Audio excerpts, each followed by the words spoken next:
5, 4, 3, 2, 1, 0.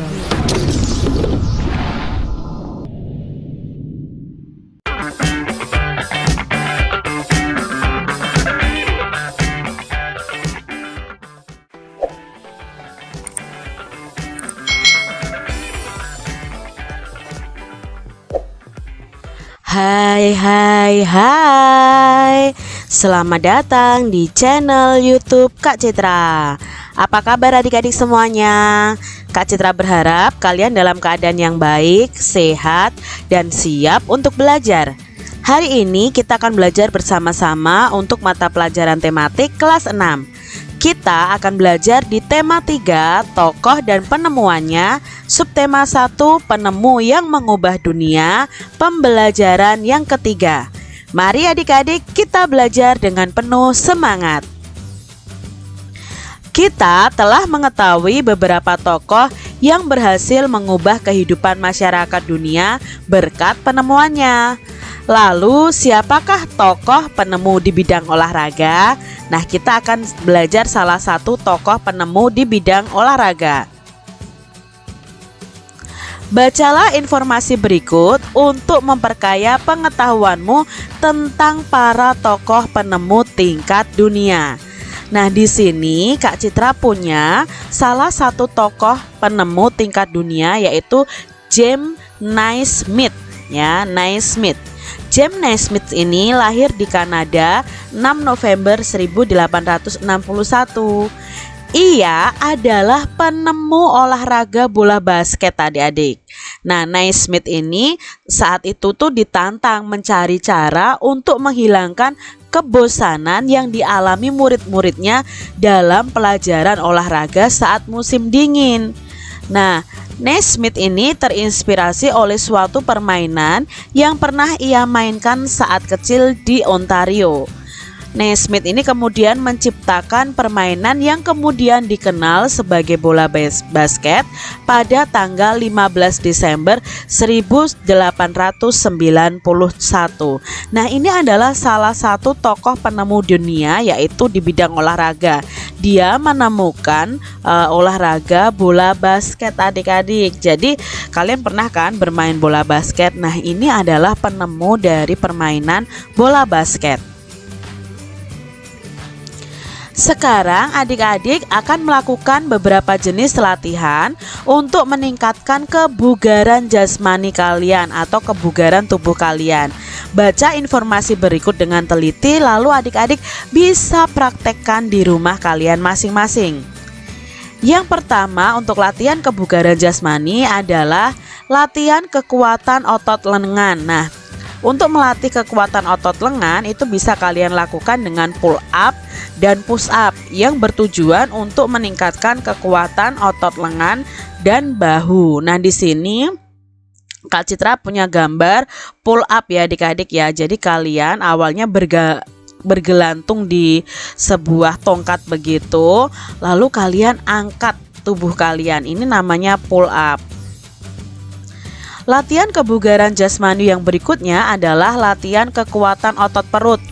Itu dengan cara sit up adik-adik. Jadi di sini sit up ini bisa kita lakukan untuk meningkatkan kekuatan dan ketahanan otot perut. Nah, ini posisi sit up yang baik dan benar. Lalu latihan kebugaran jasmani berikutnya adalah loncat tegak dan lompat ke depan atau ke belakang. Nah, ini bertujuan untuk meningkatkan kekuatan otot tungkai. Latihan kebugaran jasmani berikutnya adalah lari cepat atau sprint ya adik-adik ya. Jadi sprint ini bertujuan untuk meningkatkan kecepatan kalian. Kalian bisa berlomba dengan teman kalian untuk lari cepat ini. Siapa yang terdahulu atau yang paling pertama ke garis finish, berarti dia itu sudah berlari dengan cepat. Latihan kebugaran jasmani berikutnya adalah lari jarak sedang. Nah, lari jarak sedang ini dilakukan untuk meningkatkan daya tahan paru-paru, jantung, dan pembuluh darah. Push up dan Sit up adalah gerakan yang cukup berat adik-adik. Oleh karena itu terdapat sedikit perbedaan antara gerakan push up dan sit up untuk siswa laki-laki dan siswa perempuan. Nah, ini adalah gerakan sit up dan push up untuk putri adik-adik ya. Untuk anak perempuan gerakan sit up dan push up-nya hanya seperti ini. Nah, ini push up-nya ya adik-adik, lalu ini sit up-nya seperti ini. Sedangkan untuk laki-laki gerakan push up-nya seperti ini adik-adik ya, lalu gerakan sit up-nya seperti ini. Jadi berbeda gerakan antara sit up push up untuk anak perempuan dan sit up push up untuk anak laki-laki. Di pembelajaran sebelumnya adik-adik sudah membaca tentang listrik pengubah dunia dan menjawab pertanyaan bacaan. Nah, adik-adik amati kembali bacaanmu dan jawabanmu. Pastikan semuanya jawaban itu tertulis dengan baik dan benar.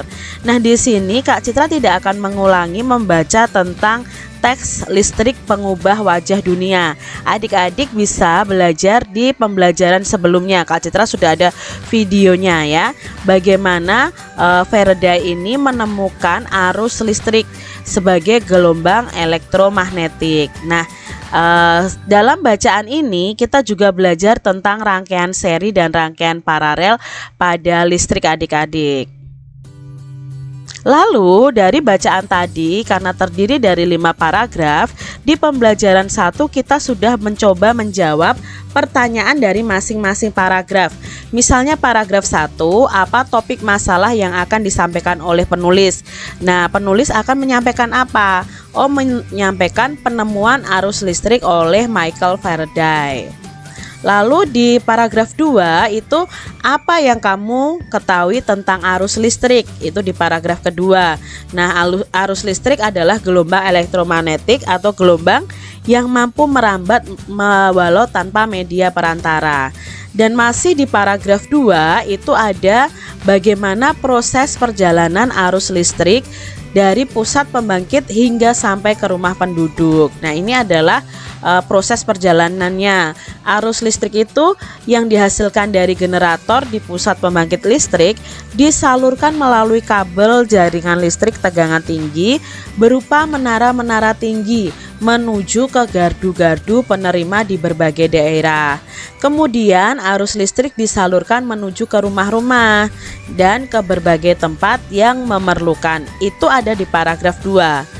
Lalu di paragraf 3 itu ada pertanyaan, apa yang terjadi dengan arus listrik saat tiba di rumah warga? Nah, yang terjadi adalah arus listrik mengalir ke rangkaian kabel listrik di dalam rumah. Nah, rangkaian ini biasanya berada di atap untuk tempat dudukan lampu atau di dinding untuk saklar dan colokan listrik untuk digunakan pada peralatan elektronik. Di paragraf 3 juga ada apa manfaat arus listrik setelah sampai ke setiap rumah warga. Nah, manfaatnya itu untuk dihubungkan ke berbagai peralatan elektronik seperti televisi, kipas angin, dan kulkas. Di paragraf yang keempat, apa kesimpulan dari isi teks tersebut? Nah, kesimpulannya adalah penggunaan rangkaian seri pada lampu senter itu dapat membuat nyala lampu senter lebih terang, namun menyebabkan baterai cepat habis. Itu sesuai dengan bacaan di paragraf 4. Untuk di paragraf yang terakhir, ke paragraf 5, itu ada pertanyaan. Adakah pesan yang disampaikan oleh penulis? Nah, pesannya yang di paragraf 5 adalah listrik berperan penting bagi manusia. Aktivitas sehari-hari dapat terhambat tanpa adanya listrik.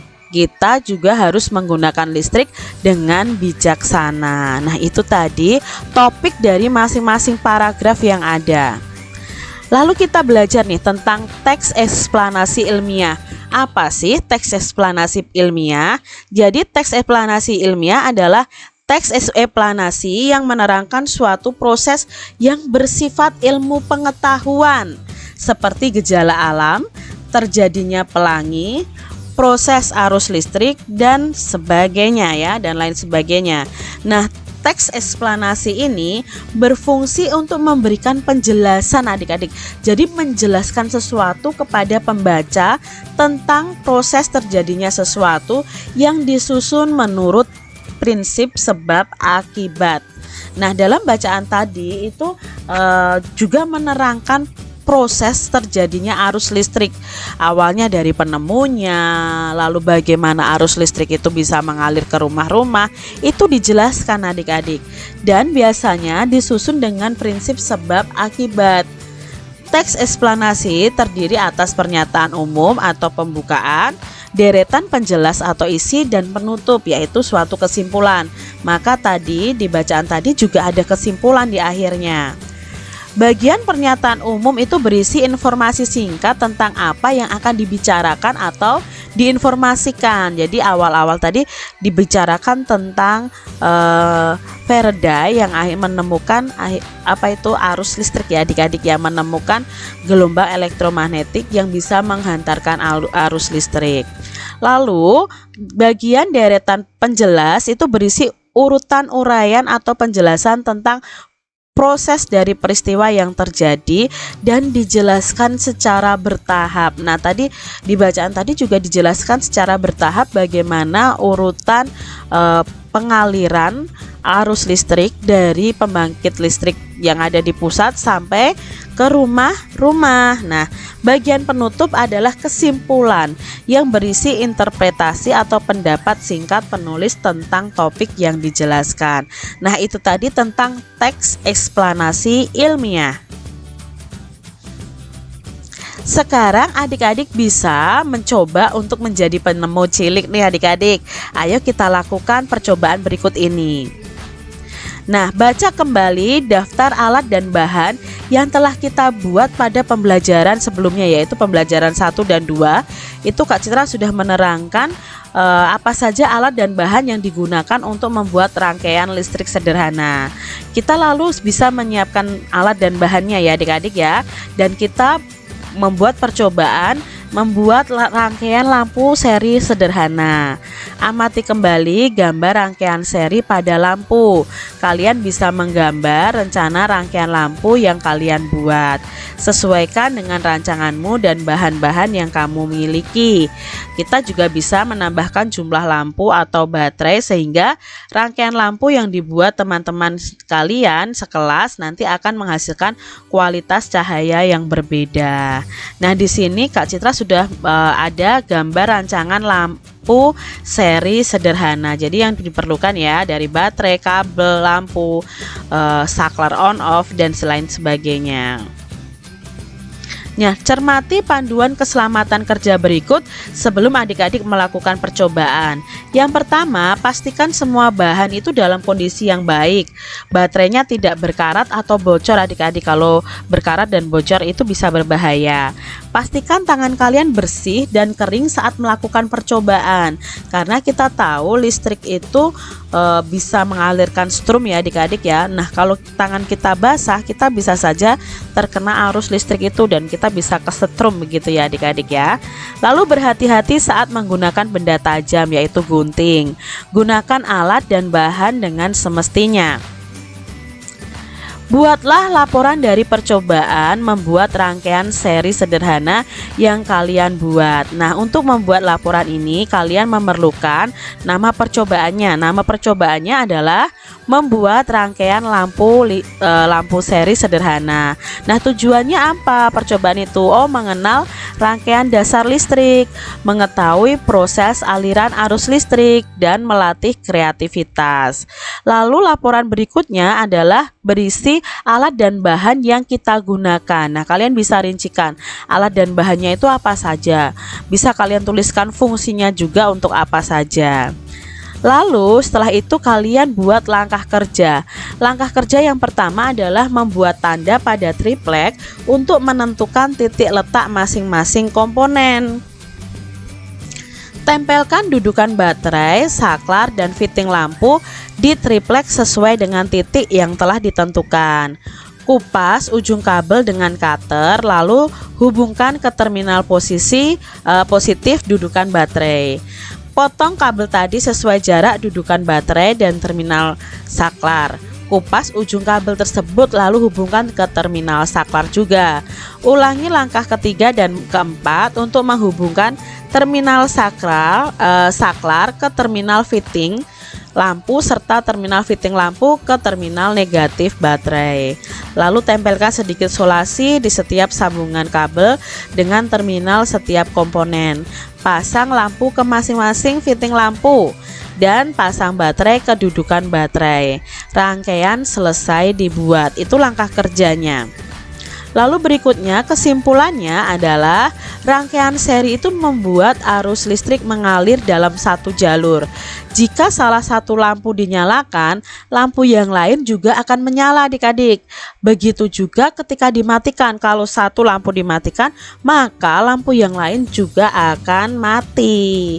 Itu tadi kesimpulan dari percobaan yang akan kalian lalui, yaitu membuat rangkaian seri sederhana menggunakan baterai.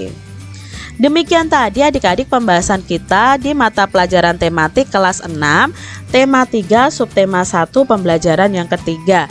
Semoga video pembelajaran ini bermanfaat untuk adik-adik semuanya. Sampai jumpa lagi di video pembelajaran Kak Citra selanjutnya. Tuhan memberkati.